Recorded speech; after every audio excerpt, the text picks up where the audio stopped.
Buenas, ¿cómo estamos? ¿Cómo Hola. estás, Paul? Buenas. ¿Todo ¿A quién bien? tenemos hoy por aquí, Paul? Bien. Hoy tenemos a Chris con nosotros. Chris es doctora en física, lleva varios años trabajando en Quantum Computing y actualmente Engagement Manager en IBM. Así que bienvenida, Chris. Muchas gracias.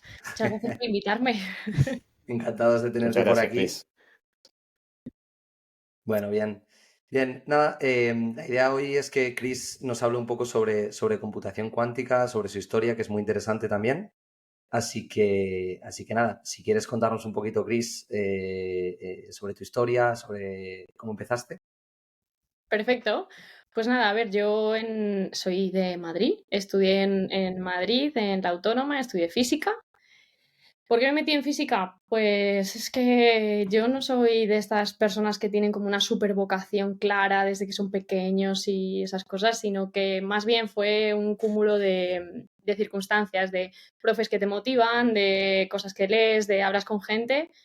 Y al final estaba en el Interrail, pensaba que iba a hacer arquitectura y en el último momento dije, no, voy a hacer física. Y me metí en física. Tampoco fue como algo muy decidido. Y nada, estudié física en la Autónoma. Menos mal que he de decir, para los que queráis estudiar física, al menos en la Autónoma, menos mal que me monté un grupo de amigos brutal, nos ayudábamos un montón entre nosotros a hacer los ejercicios, a tirar para adelante porque es durito. Así que gracias a eso lo sacamos entre todos. Y nada, luego me metí a un máster allí en la Autónoma también de nanocosas para estudiar física en la nanoescala. Y bueno, lo que me pasa y lo que me suele pasar a mí en la vida es que me motiva mucho la gente. Y lo que me pasó es que tuve la suerte de tener un profesor, un catedrático de la Autónoma, que se llamaba Juan José Sáenz y bueno, le conocían todos como el Mole.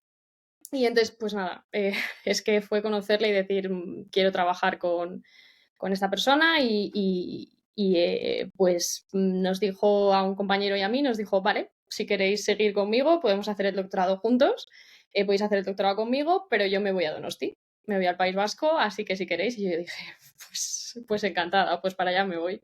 Y entonces llevo en Donosti desde 2016 y hice allí el doctorado. En, por tema, tuve una colaboración, tuve dos directores, tuve uno en nanofotónica, que es el Mole, y luego Sebastián Bergeret en la parte de spintrónica.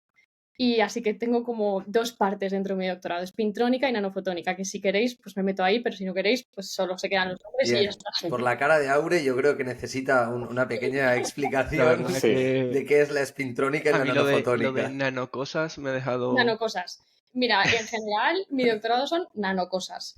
Al final es, bueno, un poco como la idea de todo esto es tú tiras una cosa aquí, existe la gravedad, está la física, por así decirlo, macroscópica, que es sobre todo muy intuitiva, tú todo lo ves, lo hemos vivido siempre y eso que nos sucede y lo que vemos todo el rato. ¿Qué es lo que pasa cuando te vas a la nanoescala, cuando te vas a escalas que son muy, muy pequeñas, que ya la física no funciona igual? O sea, de hecho, si hubiese la misma física, pues cómo tendríamos los átomos con los electrones orbitando alrededor y demás, ¿no? O sea, las cosas funcionan un poquito diferente.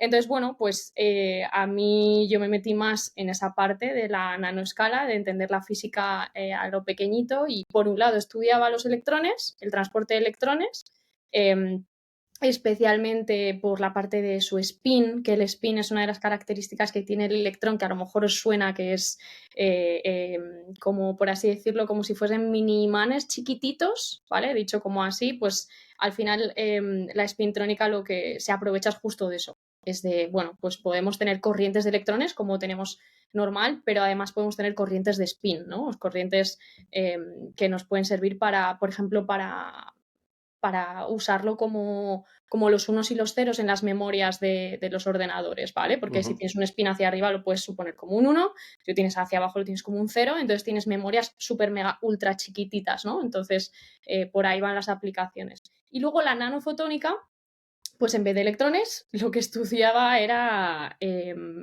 partículas en la nanoescala y cómo interaccionaban las partículas en la nanoescala con la luz, ¿vale? Entonces, cuando tú tienes aquí la luz normal, pues se refleja, vale, pues cuando te vas a la nanoscala vuelve a pasar que tienes otro tipo de efectos, otro tipo de cosas, ¿no? Y entonces tienes interacciones raras entre la materia y las ondas electromagnéticas, que es la luz, ¿vale? Más o menos, paradme si me meto mucho en detalle. No. Quizá No para entendí, profundizar, pero creo que está bien para este no por tu podcast. culpa, por la mía, creo que he entendido un 25%, pero Ya, que lo has al explicado final, bastante bien, la verdad. Sí, súper bien. sí, al Ok. final yo creo que el resumen para mí de mi doctorado es irte a la nanoscala, ahí pasan cosas raras y no pasa lo mismo que aquí en el día a día, pues ponerte a estudiar los efectos que hay ahí abajo, ¿no? Ahí en los detallitos pequeños, qué pasa con los spines, qué pasa con los electrones, qué pasa con esas partes más chiquititas. Ese es un poco el resumen de lo que hice. Me Ok. gustaría preguntarte a mí un poco Dime. sobre cómo es el día a día en un doctorado. O sea, ¿cómo es tu día a día? ¿Qué implica? Pues a ver, esto del doctorado depende mucho del grupo con el que trabajes, depende mucho del director o la directora que tengas, porque al final son grupos de trabajo, son grupos muy pequeños en los que tu día a día es interacción constante o si tienes suerte constante y si no tienes suerte pues te toca intentar perseguir a tu director o directora de tesis, pero la idea es que tienes mucha interacción con el grupo y con ese PI que se llama, ese investigador principal. Entonces, depende muchísimo, muchísimo. Las formas de trabajo son random, o sea, quiero decir, cada grupo que preguntes, cada doctorado que preguntes te va a decir unas cosas, porque depende mucho de quién esté al mando, ¿no? Lo que sí que creo que tenemos todos en común es un poco la inestabilidad, ¿no? O sea, todos para poder hacer un doctorado tienes que buscar una beca. Encontrar una beca es más fácil o más difícil dependiendo de la comunidad autónoma dentro de España, dependiendo del país, si te quieres ir fuera, dependiendo de con qué grupo quieras trabajar. Si ese grupo, por ejemplo, tiene muy buen currículum, pues te va a ser más fácil conseguirla. O sea, depende muchísimo. Y esa inestabilidad y esa dependencia de que consigas una beca es un poco parte complicada, porque tengo compañeros que haciendo el doctorado al principio no cobraban directamente, ¿no? Entonces esa parte un poco, voy a decir tricky, que es como, no, como es vocacional, bueno, empieza a trabajar ya aunque no cobres. Vives del aire, ¿no? Claro, a ver, pues ya tú verás de qué vives. Es un poco complicado a veces. Entonces, bueno, depende muchísimo de con quién te toque. Pero al final, como resumen es ese, la inestabilidad y todo el rato lo que se busca dentro de investigación hoy en día es publicar papers. ¿Vale? Al final nuestro currículum, el currículum de un investigador depende de cuántos papers publiques en un porcentaje brutal. O sea, también pueden importar otras cosas, pues quién sean tus directores de tesis, en qué instituto hayas trabajado y demás, pero los papers importan muchísimo. Y en qué revistas publiques, porque no es lo mismo publicar, yo qué sé, en El País, que en el caso de un profesional que no sea un investigador, que sea, ya está, un periodista, no es lo mismo publicar en El País que en un blog perdido de la mano de Dios dentro de, ¿no? en Internet. Pues aquí pasa lo mismo. Depende mucho del prestigio de las revistas, depende mucho de cuánto publiques. Y ahí está el problema o la virtud, que eso ya cada uno como lo vea, de un investigador es que eres como un autónomo. Te las tienes que buscar tú. Y dependiendo de lo que consigas publicar, va a depender tu carrera profesional más adelante. Y va a depender las becas que vas a conseguir y va a depender todo lo que vayas a conseguir después. Por eso, los doctorandos,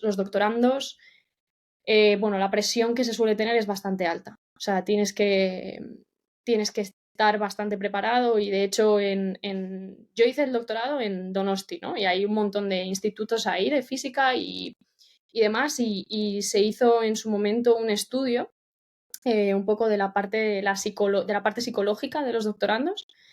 Y es que, si no recuerdo mal, me parece que era como cerca del 30% o más del 30% de la gente de los doctorandos te decían yo no puedo más o necesito ayuda psicológica o ya la estoy teniendo. Porque la ansiedad y en muchos casos la depresión y cualquier tipo de trastorno psicológico que te puede ser derivado de ese nivel de estrés y ese nivel ¿no? De esa situación Incertidumbre. es muy alto, muy alto. Por lo que veo, recomendarías hacer el doctorado a todas las personas que se lo están pensando, ¿no? Esa es muy buena pregunta y me la han hecho muchas veces. Yo siempre digo lo mismo, depende de con quién vayas a hacerlo. Depende muchísimo, muchísimo de con quién vayas a hacerlo, porque es eso, al final, un poco como pasa en cualquier empresa pequeña, diría, ¿no? En cualquier startup y así, al final depende muchísimo de quiénes sean los líderes, ¿no? O sea, depende de qué políticas de trabajo apliquen, depende de qué entiendan qué es hacer un doctorado. Es que hay mucha gente, digamos, un poco antigua que considera que hacer un doctorado es dar tu vida, ¿no? O sea, por el doctorado. Y qué es eso de quejarte de trabajar los fines de semana o de no tener vacaciones. O sea, eso es algo que entonces, ¿qué estás haciendo en un doctorado? Y creo que hoy en día somos bastante más conscientes todos de que el trabajo es el trabajo y de que tu vida personal es tu vida personal y hay que cuidarla. Sí, es Y un creo trabajo al que final. claro, claro. Entonces, bueno, pues ahí está. Yo sí lo recomiendo, o sea, yo personalmente. Sí que es verdad que tuve tuve que tratar con bastante ansiedad, sobre todo en el último año. También tuve la malísima suerte de que, bueno, mi último año de doctorado fue con el COVID. Además, mi director de tesis al que seguí, el catedrático al que seguí, el Mole, falleció justo en 2020. Entonces fue como un cúmulo de circunstancias, más toda la presión y todo el tema, pues al final tuve que lidiar con la ansiedad. Pero como decía, o sea, para mí el haber trabajado con el Mole, sobre todo con el Mole, hablo sobre todo del Mole porque al final falleció y no tuve la oportunidad de seguir, y entonces es como el que más tengo clavadito, pero para mí fue increíble. O sea, yo conocer, aprender, tener discusiones de física, para mí fue una pasada. Y además es que te dedicas a eso todo el rato. Te dedicas a hablar de física, a discutir física, y si te mola, es que es una pasada. Y yo, como digo, a mí me encanta hacer sudokus, entonces a mí y hacer cosas entonces a mí si me pones a hacer sumas, restas integrales y demás, a mí ya me dejas, o sea, yo me encanta. Entonces a mí, personalmente, yo lo recomiendo, pero tienes que tener muy en cuenta con quién vas a hacerlo, porque puede ser un desastre, puedes tener muchos problemas. Y bueno, y cuando ya terminas el doctorado y tal, ¿hacia dónde te enfocas? Cuéntanos, no sé, si ya entraste hacia el mercado laboral directamente, ¿cómo fue eso? Pues creo que como prácticamente todos, cuando terminamos el doctorado, estamos perdidos, solos y sin saber cuál va a ser el rumbo.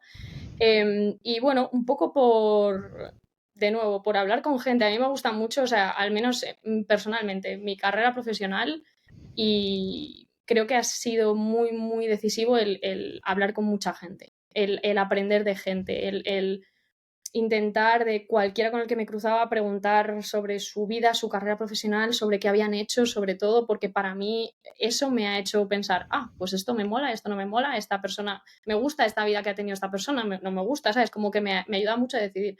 Y en mi caso, bueno, pues conocí a un compañero de doctorado que había empezado en esto de la computación cuántica, Jorge Ita, y nada, básicamente me dijo, oye, ¿por qué no empiezas a mirarte unos cursillos de computación cuántica? Mira a ver qué tal, porque se buscan muchos doctorandos ahora, o sea, PhDs, doctorados en física, es lo que más se busca para el mercado laboral de la computación cuántica. Y dije, bueno, y empecé a mirar y empecé con cursillos de YouTube, con cursillos de Internet y me metí. Porque, o sea, aunque no sé, como que no lo parece, pero computación cuántica no tiene nada que ver con lo que yo hice. O sea, vale, soy física, puedo saber de cuántica, pero por ser física, pero de verdad, nada que ver. O sea, en cuanto a la parte técnica, yo no tenía ni idea de computación ni de cuántica. ¿Y Nada. por qué Entonces, bueno. crees, ¿no? que se buscan tantos doctorados en física para la parte de cuántica? Pues porque creo que, a ver, esto es lo de siempre, ¿no? O sea, cuando tú estás empezando, cuando una rama está empezando a ponerse en movimiento, como puede ser la computación cuántica, al final tienes que tirar de gente que realmente tenga las habilidades técnicas, o al menos la base, una base de habilidades técnicas para poder entender qué está pasando, ¿no? La computación cuántica es algo muy específico, muy especializado. Y entonces creo que ahora mismo entiendo que irá cambiando y que cada vez más gente de cualquier, ¿no? de cualquier parte se pueda empezar a meter a esto de la computación cuántica. Pero es verdad que al principio creo que es como, mira, ya que voy a empezar con computación cuántica, imagínate, soy un banco y voy a empezar a ver qué es esto de la computación cuántica. Pues puedo contratar a una persona.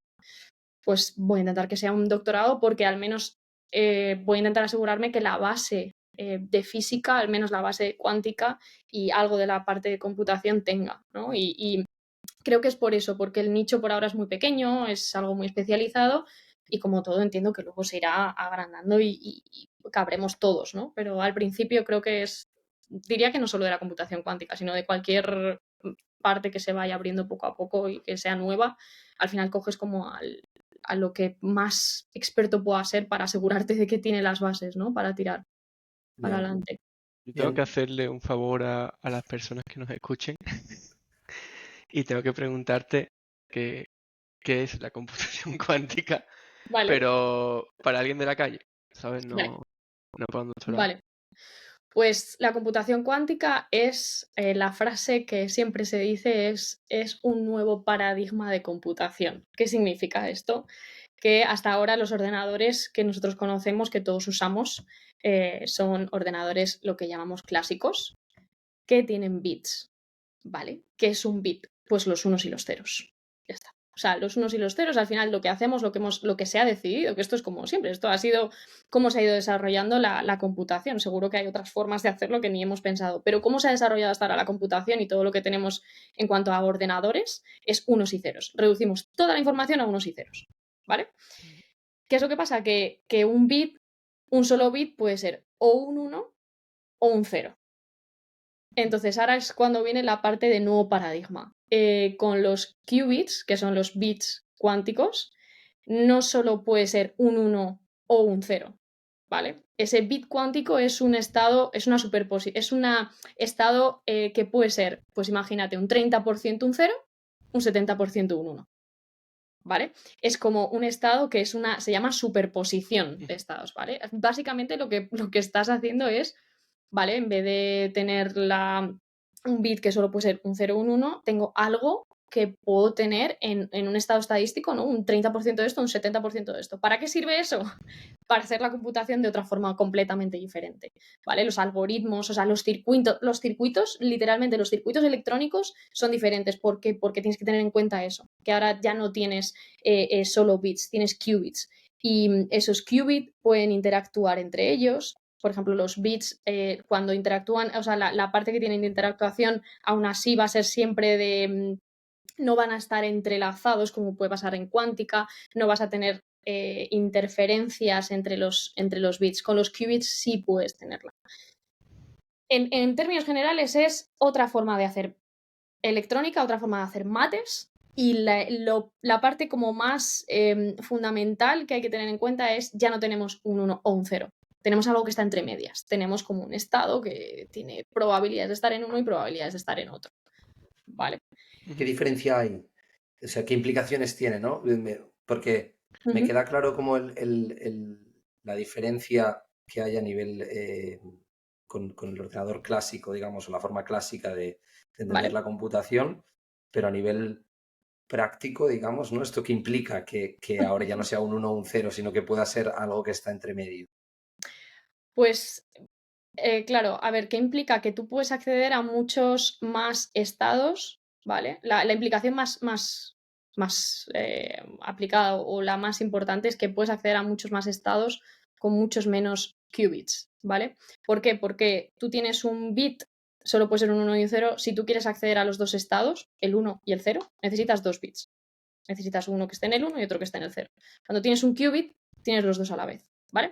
Entonces, esto escala, ¿vale? Exponencialmente. Tú cuando tienes tienes 10 qubits, solo con 10 qubits, es lo mismo que si tuvieras, en parte, es lo mismo que si tuvieras 1024 bits, ¿vale? O sea, el escalamiento es exponencial, ¿vale? Entonces tú puedes acceder a muchos más estados, accedes de una forma rara, porque accedes con probabilidades, accedes de una forma rara, pero al final accedes, ¿vale? Y tienes que aplicar otro tipo de... cuando teníamos los circuitos electrónicos, nosotros teníamos, pues, se llaman puertas lógicas, ¿vale? Cuando haces circuitos electrónicos, pero los clásicos de toda la vida. Pues ahora tienes otro tipo de puertas, haces otro tipo de mates, ¿vale? Para conseguir la respuesta final. Pero básicamente lo interesante de esto es que vamos a poder llegar a hacer cálculos computacionales a los que ahora mismo no podemos acceder, ¿vale? Y esto, una cosa que siempre se dice y que mola mogollón, es que hoy en día todas las transacciones que hacemos, toda la parte de seguridad, todo eso tiene un sistema de codificación, ¿vale? De encriptamiento, de encriptación que está basado en que nuestros ordenadores no llegan a desencriptarlo en el tiempo. O sea, pues a lo mejor puedes intentar desencriptar algo, pero a lo mejor tardarías años en poder desencriptarlo, ¿vale? ¿Qué es lo que pasa ahora? Que como vamos a poder acceder a esos cálculos, una de las cosas que más se está diciendo hoy en día es que la computación cuántica puede romper todas nuestras seguridades, ¿vale? Toda la parte de seguridad, de ciberseguridad. Puede venir a destrozarlo porque, claro, si tú puedes acceder a esos cálculos, pues ya está, coges, te desencriptas, te guardas toda la información ahora, toda la información importante de los estados, todas las informaciones de transacciones bancarias, nos lo vamos guardando todo, los hackers, ¿no? Van guardando todo. Cuando hay un ordenador cuántico que funcione de verdad, lo desencriptan y tienen toda la información confidencial, ¿no? Esa es la parte como más wow, lo que va a pasar con computación cuántica, una de las partes, ¿no? Entonces, creo que es un tema complicado. Pero creo que también lo es la computación clásica. Lo que pasa es que como nos hemos acostumbrado a tener un ordenador en casa, no nos damos cuenta de que en realidad la computación clásica es muy complicada también. Tienes tus circuitos, tienes tus algoritmos, o sea, para que esto funcione, para lo que estamos haciendo funcione, ha habido una cantidad de desarrollo brutal, ¿vale? Brutal. Entonces hay a veces que es como que damos por hecho que esto es un ordenador clásico y que lo tenemos todos los días en casa y nos parece tan normal y decimos, ¡buah, la computación cuántica, qué difícil! Y es como, a ver, es diferente, pero es igual de complicada. Es muy complicado también entender cómo funciona un ordenador, ¿no? Un ordenador clásico. Entonces, para mí lo más importante que hay que tener en cuenta es, con menos qubits vamos a acceder a lo mismo que accedíamos o a cosas diferentes que accedíamos con un montón de bits clásicos, ¿no? Entonces vamos a poder acceder a cálculos bastante grandes que nos pueden facilitar la vida o poner en peligro determinadas cosas que teníamos hasta ahora. Eso te quería preguntar, Cris. Justamente, prácticamente, ¿en dónde se planea aplicar, no? Vale. Tanto, si querés comentarnos, como lo bueno Sí. como lo malo. Vale. Pues mira, esto es interesante. O sea, aquí no se viene como os decía, o sea, el desarrollo que hay detrás de un ordenador clásico es brutal. Lo que se ha hecho hasta ahora es brutal. Todo el tema, por ejemplo, de la inteligencia artificial, que es algo clásico, es una pasada. O sea, ChatGPT, todas estas cosas que se están haciendo ahora, es una pasada y todo esto es clásico. ¿Vale? Entonces, aquí la computación cuántica no viene a decir, buah, todo esto es fuera, vamos a usar solo ordenadores cuánticos. No, para nada. O sea, vamos a seguir teniendo ordenadores clásicos que vamos a seguir desarrollando y como una herramienta extra vamos a tener la computación cuántica, ¿vale? La computación cuántica, al final, como os decía, claro, cuando tú tienes algo que funciona de forma, vamos a decir, estadística, ¿no? Con esos qubits, que es una superposición, tienes estos entrelazamientos y tienes todas estas cosas raras, puedes acceder a problemas que clásicamente no puedes resolver, ¿vale? Como os decía de lo de la seguridad, por ejemplo, ¿vale? Entonces es como que va a ser la idea es que sea un mundo híbrido, ¿no? En el que tengas parte clásica y la parte cuántica cuando se tenga, porque todavía es verdad que los ordenadores cuánticos todavía no, tranquilos que en estas bancarias, nuestras transacciones y todo está por ahora, tranquilos que todo está bien. Pero entonces, ¿para qué se va a aplicar? Para problemas diferentes. ¿Para qué se está aplicando hoy en día, por ejemplo, los casos de uso que se están viendo? Se está viendo mucho, por ejemplo, la parte de optimización. ¿Por qué? Porque cuando tú tienes un problema de optimización básicamente es, pues mira, yo puedo describir, vamos a poner, pues tengo que contratar a 3 doctorados, tengo 70 perfiles en LinkedIn, cada uno de ellos tiene no sé cuántos, no sé, posts durante el día, ¿vale? Pues yo le voy dando como un montón de variables a ese problema y yo lo que quiero es buscar a mi candidato óptimo, ¿no? Para la empresa que sea. Pues todo eso tú lo puedes escribir en un problema matemático. eso es un problema de optimización. Y tú quieres buscar cuál es el óptimo. Ese tipo de problemas de optimización se está viendo que la computación cuántica puede ser muy útil, ¿vale? Se está viendo, insisto, que es como algo que se está viendo que se está viendo que se puede conseguir y que se puede hacer, ¿vale? Esto me parece que es algo muy importante, que no es algo del otro mundo. Es que hoy en día ya se está viendo que esto es útil. Por otro lado, como os decía, la parte de ciberseguridad va a haber que aplicarlo seguro. Porque si de verdad tira para adelante, como muchos creemos que va a tirar para adelante la computación cuántica, hay que repensar todo el tema de ciberseguridad que teníamos desarrollado hasta ahora. Y hay que cambiarlo entero.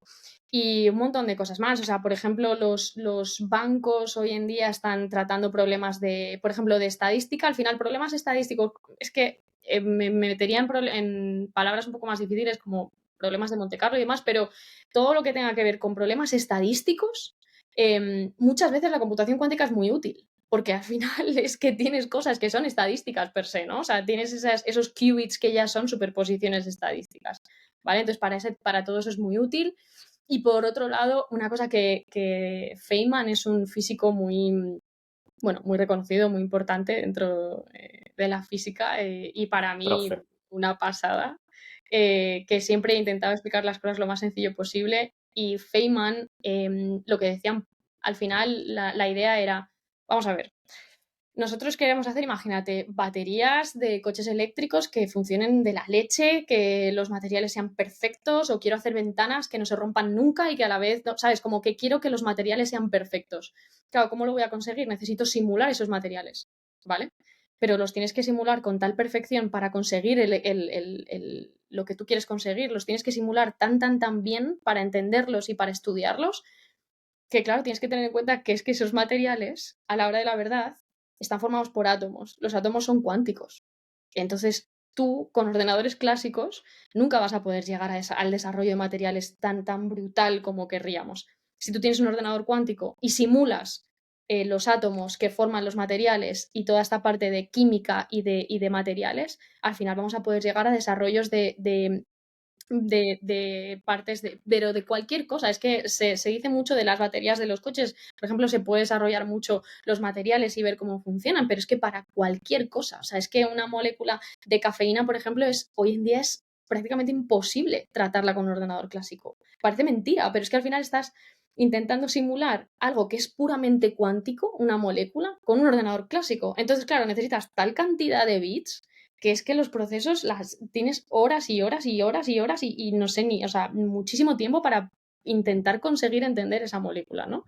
Entonces, cuando tienes ordenadores cuánticos, puedes simular muy bien sistemas cuánticos, que son prácticamente todo lo que tenemos a nuestro alrededor. Y si tú quieres desarrollar materiales, por ejemplo, y la parte química es lo que necesitas.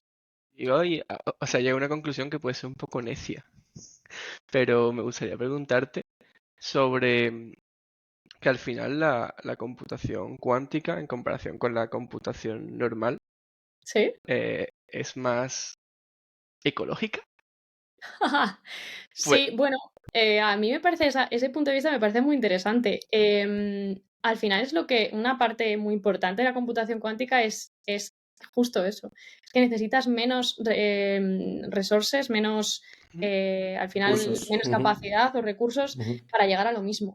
¿Qué es lo que pasa? Que hay muchos trucos, ¿no? O sea, porque aquí te digo que se necesitan menos qubits, pero no te he contado todo lo que se necesita para desarrollar un qubit. Claro. No te he contado que sí, bueno, estamos a escalas pequeñitas, esto es un chip cuántico, es así, pero el sistema de refrigeración y el sistema de todo lo que se necesita alrededor es brutal. claro. Entonces, sí que se busca eso y sí que se intenta eso y creo que, o sea, es una de las partes más importantes de la computación cuántica, que es justo eso, ¿no? Pero bueno, hay que seguir desarrollándolo y hay que intentar ver cómo funciona toda esta parte. Pero sí, o sea, totalmente. O sea, se intenta o muchos de los proyectos que se hacen con computación cuántica llevan el nombre de sostenibilidad o de intentar buscar toda esa parte. Y es súper interesante. O sea, para mí es una de las motivaciones para tirar para adelante. Una pregunta, Chris. ¿En qué punto está esto a día de hoy? O sea, ¿en qué punto está la computación cuántica? ¿Hay ordenadores cuánticos? ¿En qué Vale, punto estamos, básicamente? vale. Hay muchos ordenadores cuánticos hoy en día. La gente es como, mucha gente me pregunta, ¿pero de verdad? ¿Hay un ordenador cuántico? Sí, muchos ordenadores cuánticos. Y ahí llevamos muchos, muchos, muchos años de investigación de los qubits. O sea, hay muchísimos laboratorios en el mundo que, aunque tú no lo llames ordenador cuántico, trabajan con qubits. Un qubit al final es cualquier cosa súper chiquitita que funcione de forma cuántica y que tenga dos estados. ¿Vale? Pues esto hay muchísimos laboratorios en el mundo, muchísimos grupos de investigación que lo están viendo. Y luego hay un montón de empresas que han construido ordenadores cuánticos, muchas. Aún así, estos ordenadores cuánticos por ahora son pequeños y muy ruidosos. ¿Qué significa esto? Que claro, o sea, una de las partes más guays de la computación cuántica es que cuando tú tienes dos qubits, hablen entre ellos, interactúen. Y hay una parte que es que se entrelacen, ¿vale? El entrelazamiento cuántico. Esto es genial y dices, ¡buah, qué maravilla! Que interactúen, entonces les permito interactuar. ¿Qué es lo que pasa? Que tampoco les puedes dejar interactuar de cualquier manera, no les puedes dejar interactuar con el medio porque los estados cuánticos son muy sensibles. Entonces tienes que mantener la temperatura bajísima en general, depende del ordenador cuántico, pero todo lo que tienes que montar alrededor para que esos qubits funcionen es brutal. Y por ahora, los ordenadores que tenemos son muy ruidosos, ¿vale? Tienen mucho ruido, los cálculos no son limpios, no conseguimos, por ahora no se consigue que las cosas realmente sea perfecto, ¿no? O lo que esperamos de un ordenador cuántico. Entonces son pequeños y son ruidosos, pero están. Y como están, lo que hoy en día se hace es intentar buscar líneas de investigación y casos de uso con empresas como bancos, con energéticas, con todo tipo de empresas y para todo tipo de problemas. Y una parte que me parece muy importante, que antes no os he dicho, es que creo que si le preguntarais a alguien hace un montón de años, le preguntas, ¿para qué va a servir un ordenador clásico? A lo mejor te diría, pues para hacer sumas y restas, para cosas como súper técnicas y poco más, ¿no? Y hoy en día tenemos un ordenador clásico en cada parte de nuestra casa, de nuestra vida. Pues un poco pasa lo mismo con la computación cuántica, es que no tenemos ni idea de para qué se va a poder usar. O sea, tenemos como, bueno, pues por aquí va a tirar, por aquí también va a tirar, pero no tenemos ni idea. Y esa parte también mola mucho. Una parte que mola mucho es ir trabajando con empresas y decir, ahí va, espera, que es que para este problema que tienes tú, esto puede servir.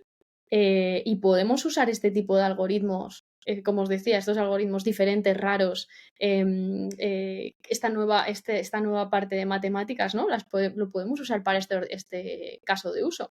Y se crea un nuevo caso de uso y se crea una nueva línea de investigación, ¿no? Entonces estamos en esa parte del proceso de ir desarrollando muchísima investigación, muchísimo trabajo en colaboración entre grupos, entre empresas, entre toda la parte pública, súper importante. También, por ejemplo, en España hay mucha parte pública metida en la computación cuántica. O sea, todo eso se necesita porque estamos en desarrollo. En desarrollo y a ver cómo se puede usar y a ver si conseguimos tener un ordenador cuántico decente lo más rápido posible.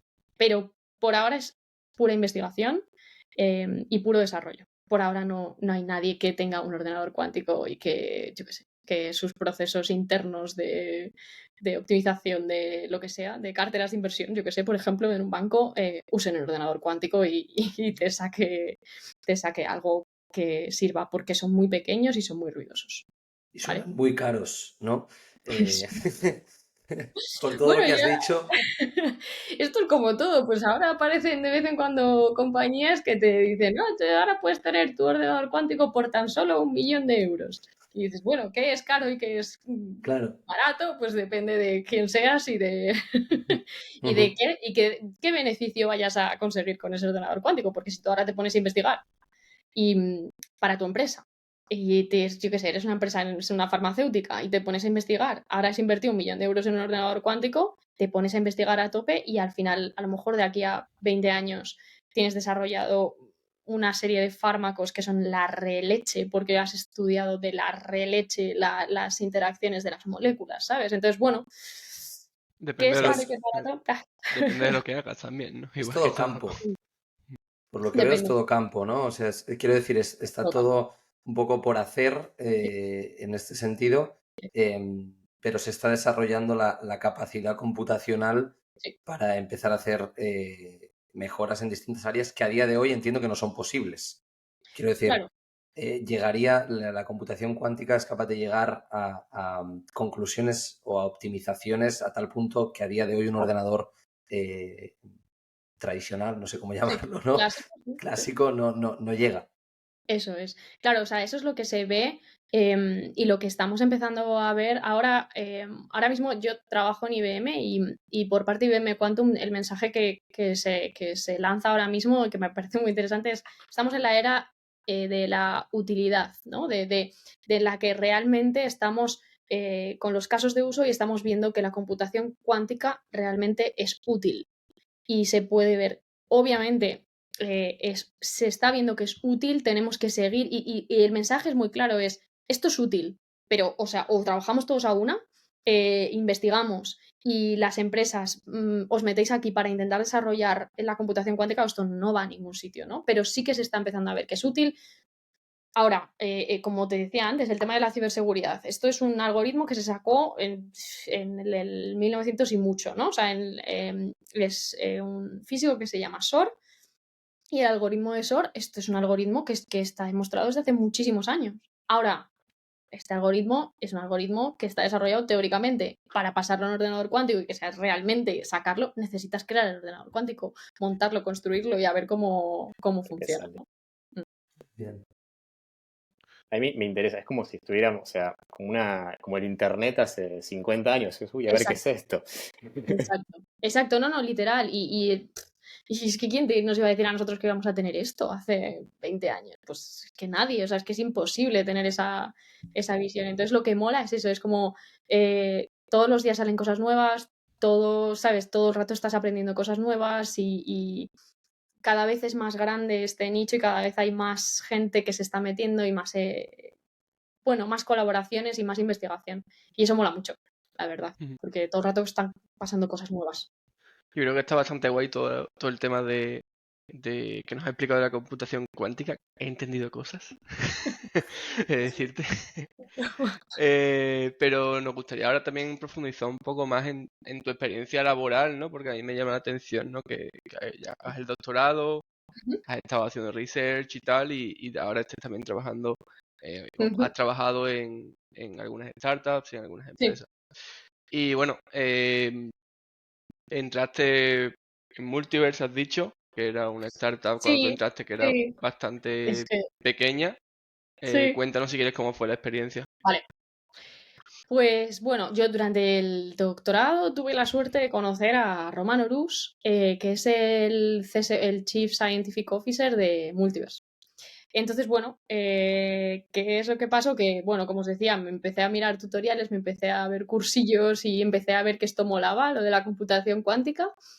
Y nada, le escribí y le dije, oye, hola, he terminado el doctorado, estoy un poco perdida en la vida, no sé qué hacer, no sé ni quién soy, pero veo que esto puede molar. Y nada, a raíz de ahí ya empecé a hablar con él y me dijo, pues mira, yo tengo esta startup que hemos montado, se llama Multiverse, ¿por qué no te preparas y te unes con nosotros? Y te unes a nosotros y así fue. O sea, yo el doctorado lo terminé en febrero y en mayo ya estaba trabajando con Multiverse. Y pues la verdad que fue una pasada. Es que fue entrar, cuando llegué a la oficina, era una oficina chiquitita y éramos 1, 2, 3, 4, 5, 6, 7, 8 los que estábamos ahí trabajando y luego los dos jefes.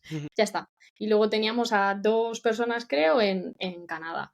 Y entonces era una empresa muy chiquitita haciendo cosas muy grandes y muy guays. Entonces, al final, yo lo que hice ahí fue enterarme que es una startup, que para mí una startup al final ha sido como una masterclass súper condensada y súper brutal de qué significa tirar para adelante proyectos. Porque al final, sí, éramos 10, eso al principio, 8 o 10, y pasamos a ser, cuando yo terminé en Multiverse, que fue en diciembre del año pasado, me parece que ya vamos a ser 80.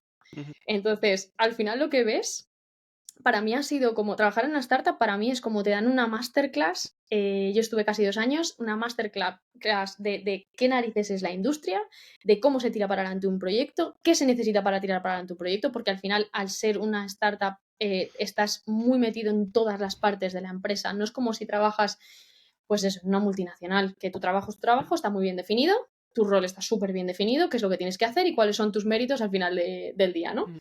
En una startup no.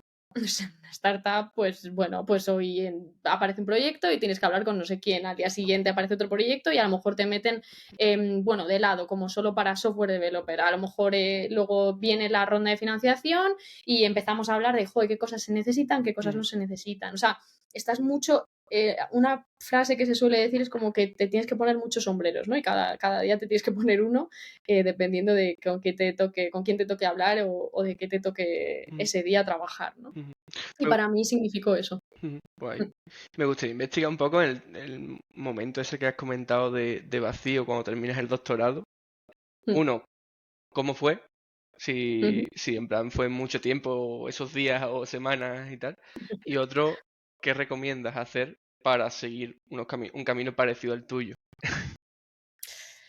Pues, a ver, mira, yo cuando empecé el doctorado, un poco la idea que teníamos de quién hacía un doctorado, al menos en física, era como que, bueno, es para gente que quiere hacer investigación, para gente que quiere luego seguir la carrera de investigación, la carrera en academia. Pero con el paso del tiempo y haciendo el doctorado en física y con muchos de mis amigos de la universidad, eso creo que se está cambiando mucho. O sea, yo tengo compañeros doctores en física que trabajan en industria, trabajan en consultoría, trabajan en empresas tecnológicas.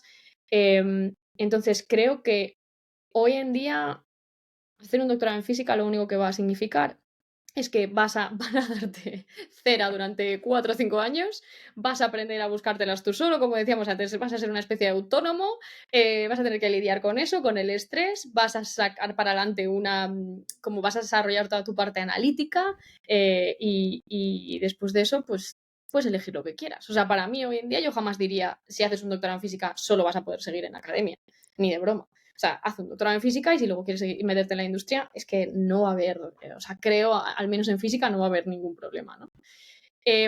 Y ese vacío existencial tiene mucho que ver con lo que os decía antes. Al final, cuando estás en un ambiente de tanto, bueno, que al final te lleva a esa parte de no estar tan bien psicológicamente, de toda esta parte de ansiedad y demás, bueno, te hace pensártelo todo, ¿no? Pero ¿yo qué hago con mi vida? O sea, si es que yo no sé ni para qué sirvo. Yo en ese momento además pensaba, yo me acuerdo de estar un día de verdad llorando con una amiga después de una entrevista, después de la primera entrevista con Multiverse, diciendo, yo es que no sirvo, es que ni de broma no me van a contratar, esto es imposible, pero si es que yo no sirvo para nada, porque he hecho un doctorado, entonces yo solo sé de lo mío, ya no sé hacer nada más, yo solo sé de lo mío, sé de espintrónica y nanofotónica, yo ya no sé hacer nada más, ¿no? Ay, Y entonces al final es como este síndrome del impostor mezclado con inseguridades, mezclado con todo. Pero bueno, pues al final tiras para adelante, es que no te Pero queda aquí otra. estás. Es que no te Al queda final, otra.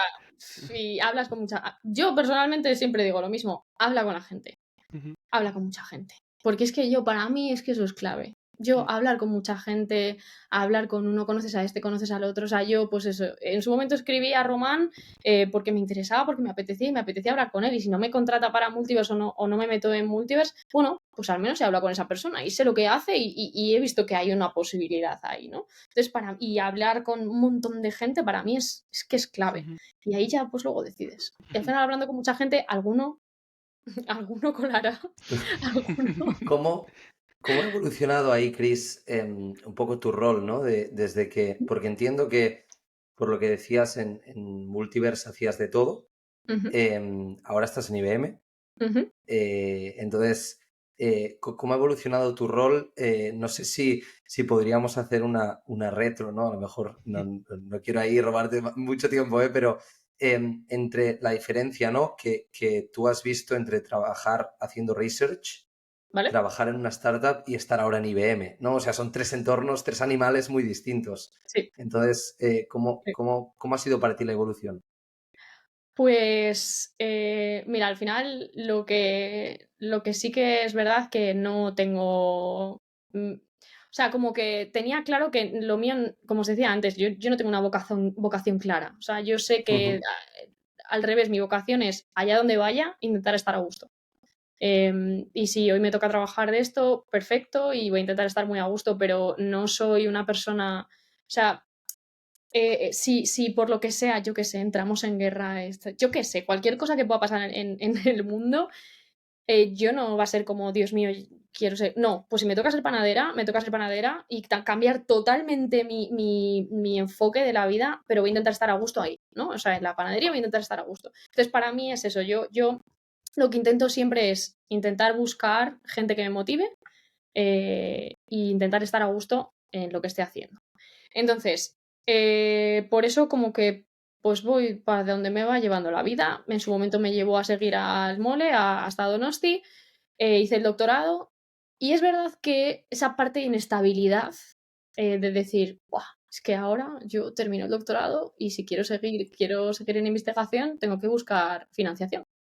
Y buscar financiación significa buscar becas europeas, internacionales o españolas o lo que tú quieras, pero tienes que buscar becas. Además, tienes que buscar un grupo con el que trabajar. Sabes que esa beca como máximo te va a durar, ¿qué? 2 años. A los 2 años vuelve a ponerte a buscar otra beca. No vas a tener nunca contratos de más de 2 años al principio y a lo mejor te estabilizas con 40 años. Bueno, eso me tiraba para atrás, Ya, la verdad. normal. Eso me tiraba para atrás. Me tiraba bastante para atrás, no quería estar moviéndome de un sitio para otro y sin tener las cosas un poco estabilizadas.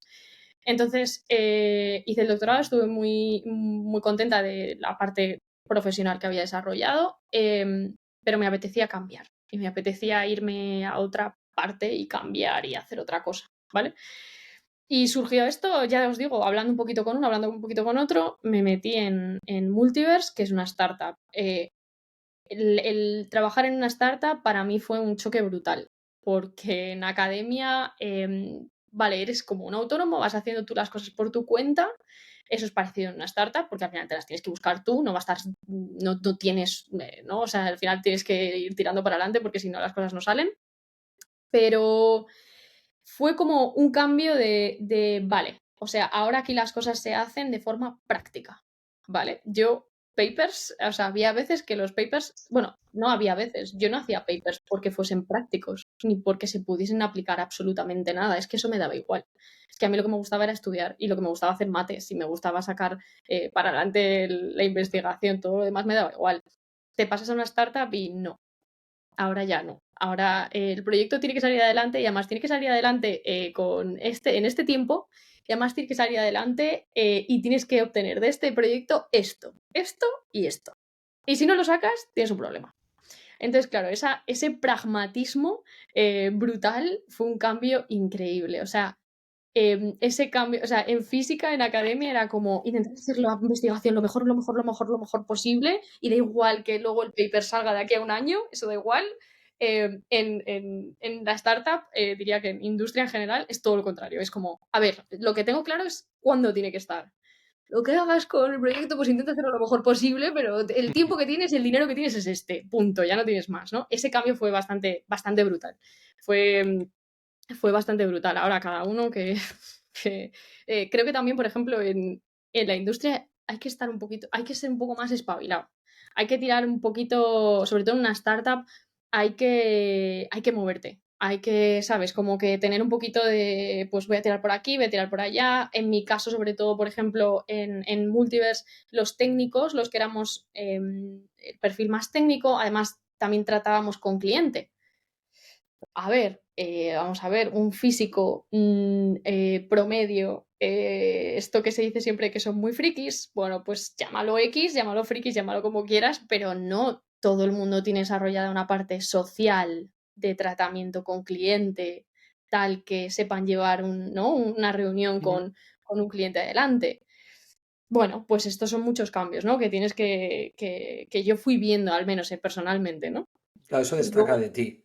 ¿eh? Eso destaca de ti, ¿no? Que eres una persona supongo que también eso ha tenido que ver luego en el paso a tu rol actual, ¿no? Porque eres una persona que tiene un background muy, muy técnico en ciencias físicas, matemáticas, o sea, cosas muy técnicas de nuevo, pero tienes habilidades sociales desarrolladas, ¿no? Esa parte de soft skills, de poder interactuar de manera cómoda con otras personas. Claro, Sí, y además esto es que es verdad, o sea, es que, claro, tú estás en academia y tú tratas con personas que las soft skills es que ni las huelen. O sea, a lo mejor son unos cerebritos de la leche, ¿vale? Y son increíbles. Pero a lo mejor tú estás en un congreso en academia, estás en un congreso científico, escuchas la charla del investigador de turno y dices, no me he enterado de absolutamente nada de lo que ha dicho. Y mira que somos todos aquí doctores en física y lo que quieras. No me he enterado de nada, porque como no lo hacen desde el punto de vista de quiero que la gente se entere, quiero, ¿sabes?, como desarrollarlo de una forma amena. No, a lo mejor te duermes en la charla y por eso no te enteras. Y por otro lado, encima lo hacen súper complicado. En industria creo que esa parte, a no ser, bueno, esto es lo de siempre, los roles que yo he tenido. O sea, si tú eres desarrollador en una empresa tecnológica, a lo mejor es que ni siquiera tienes que tratar con otros y puedes tú sacar para adelante el trabajo. Pero si te toca tratar con otros, es verdad que eso lo he notado mucho. Compañeros que eran técnicos, que eran muy técnicos, pero que la parte social, cuesta, ¿no? Entonces esa parte es verdad que para mí fue el cambio. Y yo, al ir bien, yo tenía que picar código, como se suele decir, y también tratar con clientes. Y yo me di cuenta de que a mí lo que me molaba era hablar con la gente, entender cuáles eran sus problemas, que me contaran, pues mira, hoy soy un banco y tengo este problema de, yo qué sé, pues eso, de optimización de carteras de inversión. Pues, ¿cómo me ayudas? Me encantaba esa parte de, vale, voy a enterarme de qué es lo que me está contando, voy a intentar enterarme con gente de cómo podríamos ayudarle y luego se lo voy a explicar. Y a mí esa parte me gustaba mucho. Me gustaba mucho también, por ejemplo, dar charlas. Intento dar charlas todo lo que puedo y participar en eventos todo lo que puedo. O sea, me gustaba mucho esa parte. Mi intención es no alejarme de la parte técnica. O sea, quiero estar en la parte técnica, pero es verdad que me gusta mucho esa parte de interacción, de hablar. O sea, como veis, hablo bastante. Todo tener lo que charlas técnicas. entonces esa parte me gusta mucho. Y sí, el rol que tengo ahora en IBM es justo ese link entre la parte de IBM Quantum y los partners que tenga IBM Quantum. Entonces es justo ese link, ¿no? Es estar metido en la parte más técnica y llevar para adelante procesos, o sea, proyectos de investigación, enterarme de qué va la vaina técnica, pero a la vez ser ese link, ¿no? Ser la que no voy a ser la que va a picar código, no voy a ser la que va a hacer las integrales, ¿no? O sea, voy a ser la que me voy a enterar, pero de, como se dice ahora, es que high level, ¿no? O sea, me voy enterando, pero de una forma muy, muy high level. Estás en Y en esa el parte, medio, estás en el medio de las eso dos es. partes y sí, si entiendes las necesidades de un lado, hablas con el otro, le explicas las necesidades. La Sí. verdad que está buenísimo y está bueno que alguien tenga ese rol también de divulgación, porque en general la parte técnica no lo hace. Rey, Chris, te quería preguntar antes de que, volviendo un poquito mejor al tema de computación cuántica, un tema de opinión que se Sí. escucha, ¿no? La computación cuántica, ¿va a destrozar al Bitcoin? Pues mira, yo te voy a ser muy sincera, no tengo ni idea. O sea, pero ni idea. Yo de la parte de Bitcoin, toda esa parte de esto, no tengo ni la más remota idea. Lo que sí que te puedo decir es que sin tener ni idea de esa parte, la computación cuántica tiene, o sea, tenemos muchas promesas de lo que va a poder hacer la computación cuántica, pero en realidad no tenemos ni idea, ¿vale? Y en todo caso, si llegará dentro de muchos años, tras muchos años de desarrollo. Por tanto, tenemos muchos años para que si algo va a ser destrozado, tranquilos que hay muchos años para que eso que va a ser destrozado remonte y se meta también en computación cuántica y lo consiga, ¿no?, aplacar. O sea, Se adapte. claro, es como tranquilos que esto, es que ya os digo que es que la computación cuántica no es de hoy a mañana, mañana ya de repente todo va a cambiar. No, es que quedan muchos años y hay muchísima gente metida en esto, ¿no? Es como también se oía muchas veces, ¿no? La inteligencia artificial viene a destrozar no sé qué y no sé cuántos. pues bueno, pues es que no, yo creo que esa no es la forma de pensarlo. O sea, es una nueva tecnología, vamos a intentar aprovecharla todos, no solo unos. O sea, todos. Cuanto más podamos hacer con la inteligencia artificial, cuanto más podamos escribir a ChatGPT y decirle, oye, hazme un resumen de la historia del siglo tal. O sea, cuanto más podamos usarlo y cuanto más... Una parte que me parece importante de cualquier nueva tecnología es que claro, es como algo solo del primer mundo, ¿no? Y solo de unas pocas megacompañías, porque al final son las que tienen el dinero, son las que tienen la información, son las que tienen todo. Y una parte que a mí me parece muy importante de cualquier nueva tecnología es intentar tener mucho cuidado con eso. Intentar la parte de la ética, Claro. tenerla muy en cuenta. ¿Esto es muy complicado? Sí. Muy Pues complicado. avanza más rápido la tecnología que el debate ético. Hay dinero detrás de todo eso. La regulación siempre va más lenta que los avances tecnológicos, Sí. eso está claro. Sí, y eso es una parte que yo al menos he estado bastante metida en intentar, en grupos de debate, en intentar decir, vamos a ver, no queremos que nos pase como nos está pasando con la inteligencia artificial, que es que vamos por detrás, que estamos teniendo una huelga de actores porque dicen, pero vamos a ver, o sea, Sí, que sí, nos sí. estáis robando el Copyright. trabajo, pero por favor regulad esto, o sea, ¿cómo puede ser, no? Y como que se intenta siempre decir, hay muchos grupos y de verdad que hay muchos grupos de ética cuántica, de intentar decir, hey, vamos a intentar evitar, ¿no? que Se el nos vaya de las desarrollo manos. tecnológico sea solo para unos pocos y si unos pocos se hagan rico con ello y ya está. Vamos a intentar que esto sea para todos, ¿no? Una parte que me parece Excelente. muy, muy chula de los partners que ahora tengo con IBM es que trabajo con un montón de entidades públicas.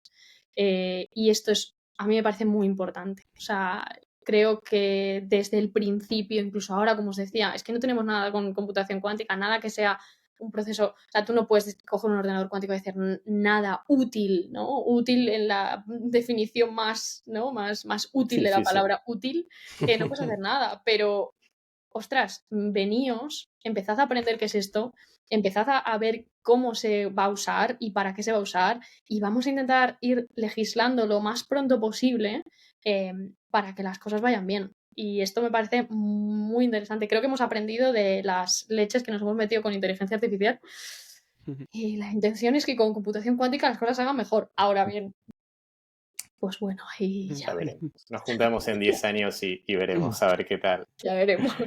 Cris, te agradezco mucho y para finalizar me gustaría hacerte una pregunta a modo de reflexión, a modo de consejo para alguien que pueda escuchar. ¿Qué le dirías a tu yo de 20 años? Buah. Pues es que, mira, para mí creo que tiene que ver mucho con la personalidad, pero para mí es lo que os decía, yo lo que he aprendido es que a mí me da igual dónde estar, dónde trabajar, a mí lo que me importa es estar bien donde estoy, ¿no? Y creo que eso te lo tienes que montar tú. O sea, creo que hay que empezar a quitar esos pensamientos de no, si es mi vocación, aguanto lo que haga falta, me da igual que que mi jefe o mi jefa sea terrible. No, o sea, creo que hay que tener muy claro que tienes que buscar estar bien donde estás. Porque si estás bien donde estás, el desarrollo que vas a poder hacer y cómo te vas a poder implicar y al final si tú estás a gusto, el trabajo que vas a sacar adelante va a ser muchísimo mejor que si no lo estás. Entonces para mí es un poco como hay que dejar de tener miedo a probar lo que haga falta, ¿no? O sea, tú vas cambiando, ve viendo, ¿qué no te gusta? Cambia. ¿Que te gusta más esto otro? Cambia. Y cambia todas las veces que quieras para intentar probar todo lo que puedas. Porque es que hoy en día tenemos tal panorama de posibilidades que creo que es una tontería ir solo a una y aguantar como un bellaco todo lo que te echen. No. Ve cambiando, ve viendo, ve tal y sobre todo habla con mucha gente. Yo eso me lo diría con 20 años y creo que poco a poco lo he ido aprendiendo. Habla con todo el mundo, con quien puedas, que cualquiera que te va a dar consejos y cualquiera te va a ayudar y cualquiera, y vas a ir viendo y vas a decir, ay, va, pero ¿y esto qué es? ¿En qué trabajas? En esto. No sabía ni que existía. Y a lo mejor te pica el gusanillo y tiras para adelante, ¿sabes? O sea, para mí es hablar. Hablar y hablar con todo el que puedas y todo el mundo te va a dar su opinión y siempre de algo te va a servir. Bueno, dicen que los animales que sobreviven son los que mejor se adaptan al medio, ¿no? Claro. Está claro que tú sabes adaptarte al medio. Al ¿No? menos lo he intentado. Bueno, Chris, la verdad que ha sido un placer. Muchas gracias por todo el conocimiento básicamente que nos has trasladado. Totalmente. Yo creo que tendremos que ver un par o tres de veces más el podcast, aparte de haberlo hecho, para absorberlo. Pero nada, muchas gracias a ti y gracias, Damián y Aure, como siempre. Muchas gracias. Muchísimas gracias, aprendimos mucho y encantado de tenerte. Bueno, muchas gracias. Yo sé que aprender a lo mejor no habéis aprendido del todo porque es un poco complicado, pero bueno, yo sí que es verdad que estoy aquí para cuando queráis y se lo digo a todo el mundo, yo estoy aquí para, como me gusta hablar, pues para cuando queráis. Yo- Me puedo contactar a la gente como quiera que Eso. yo voy a estar aquí. ¿Dónde te pueden contactar? Pues en LinkedIn. Yo creo que es la forma más fácil. Cristina Sanz Fernández, trabajo en IBM, que supongo que será la forma más fácil de Sí. buscarme en LinkedIn. Y ya está, pero soy encantada de hacer estas cosas y espero que poco a poco con los años aprenda a explicarme mejor y a explicar mejor a la gente lo que es la computación cuántica. No, ha estado genial. Ha estado genial. Muchas gracias a todos. Venga, Muchas gracias. Chao. Chao, chao, chao.